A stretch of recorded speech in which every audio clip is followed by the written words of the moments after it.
Pillar Chase 2 has many problems, and despite that, it is still a great game in my opinion.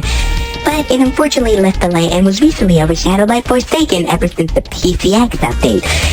This was because PCX used to be greatly overpowered and was eventually fixed, but not in time due to a lot of the fandom leaving it for Forsaken. In my opinion, Forsaken is a really good game. Pillar Chase is better, but we're all entitled to what we think. Unfortunately, most of the Forsaken fandom is annoying, and it's because of many things. Like, for example, almost every Pillar Chase 2 video that you will see will have some slobbering nerd in the comments going, Forsaken is better. And unfortunately, some characters in Forsaken had to be removed because they were sexualized by a big part of the fandom. The only women in the game. Anyways, Forsaken aside, Pillar Chase has some problems, and there are some that need to be addressed and fixed. This list will include monsters, mechanics, and possibly maps. So, I'm gonna start off with... No, not Vapor. Although Vapor is a bad character, unlike EXE, dying to him isn't inevitable in certain scenarios. Vapor's problems are extremely obvious, and it doesn't take a video essay to see why. The problem with EXE is not really the problem with the character itself, but more so the map design. Any map that has rooms with one doorway, like a dead-end room, is just a bloodbath for EXE, especially if there's more than one person. He'll just hit you, and you really can't run. It'd be just because you fall in the trap if you do. It's extremely unfun to play and have full health, and you have no choice but to die because you were caught in a room alone. My solution to this would be to make it so that maps never have a one-way door system, which isn't a good option, but a better solution would be that when you get hit in a trap that you aren't in the trap anymore, kind of like Uncle Samsonite's dance thing, so that getting stuck into a trap is a certain death.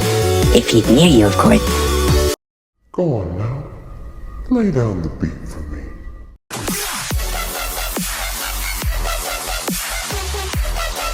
Uncle Samsonite got way more fun to play as, despite the looping issue, but going against him is the complete opposite and just stays the same, if not worse. Not only is it less likely to escape the domain, but it's still extremely luck-based.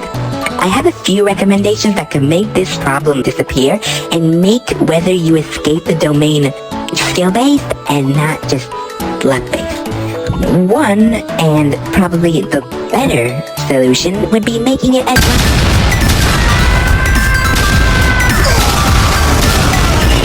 When you start going through the domain, doors will be on the floor, and there will be 2 or 3 sets of floors. If you touch the ground, or, where there's no holes from the doors, you die or lose health and leave the domain. If you get through, you spawn on a random part of the map. The original domain could be still used, but just for Uncle Samsonite. And then, another one, and probably the least efficient one, would be door colors, where when you get into the domain, you have to find the correct door, and the one that's the correct one is the green one. Although it would be a little too easy, so this could either be fixed with slowing down the survivor, or making a bunch more doors. These solutions would probably fix the gambling nature of Uncle Samsonite and reward skilled players and not just lucky people. Also, a note, I would add about how Survivor gameplay is pretty boring at the moment, but Survivor levels are becoming a thing soon. Now this problem I think could help playing Monster a lot more. Freddy, you're supposed to be on lockdown. Vanessa, life goes on and on. What I mean by this is that when a player is visible to you and not hiding behind a wall or object, they were highlighted in some form of color. There are people that will put on black avatars to hide in dark parts of the map so that you can't see them, since when you are a monster, the contrast is way higher. So, highlighting a player whenever you can see them, of course, would be good for tryhard problems. Of course, this should only be if a survivor is in your line of sight, because then it would just be a random buff to the monsters. His name is Edwin! He made it! Lobby games. Now, Another one of the biggest problems in Pillar Chase, other than Survivor gameplay being pretty stale, is the fact that when you die, you have nothing to do other than spectate. And it's really annoying to just get unlucky and die at the beginning of the game and just have to spectate through the whole thing. This can happen multiple times in a row, and it can just make you rage quit the game because of how annoying it is to just have to wait. I have a few solutions to this. Number 1, monster arenas. It would be extremely fun if anyone could choose a monster that they already bought and go into an arena that lasts like 20 to 30 seconds, and using each other's abilities to kill each other would be extremely fun as something to pass the time. It is not my idea and was already talked about by a dev, I believe.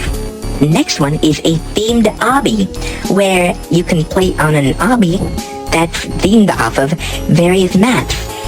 It's not as good as a way to pass the time, but it's definitely still better than nothing. Then there's also Doomfist arenas, where you and everyone in the arena have a Doomfist with infinite hits and does 20 to 30 damage. If you die at 100 HP as usual, and whenever you die, you join back after 30 seconds after going to the lobby. 30 seconds is the time of the arenas. Same thing with monsters.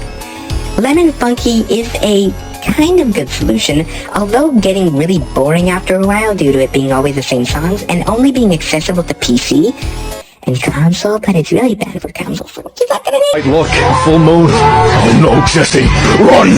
What? Run before it's too late! Lastly is the Double Trouble Monster Chance. This one is questionable, but I think it would really help because imagine this.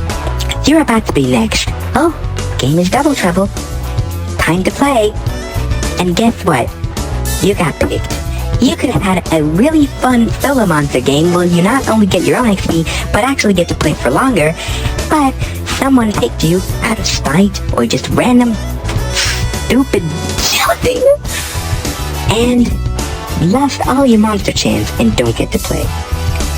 I think this could really help the game in like a way of like not losing a bunch of hard-earned progress. Same thing kind of applies to Wario Clock, except when you are about to be the monster in Wario Clock, you don't lose your monster chance, which is really good for the game. I think a similar thing could happen with Double Trouble, except not to the person who needs to pick, but just the person who could get picked. It would help the game flag less, and despite some people liking Double Trouble games, I don't think anyone would have a major problem with this. And then add a win XP.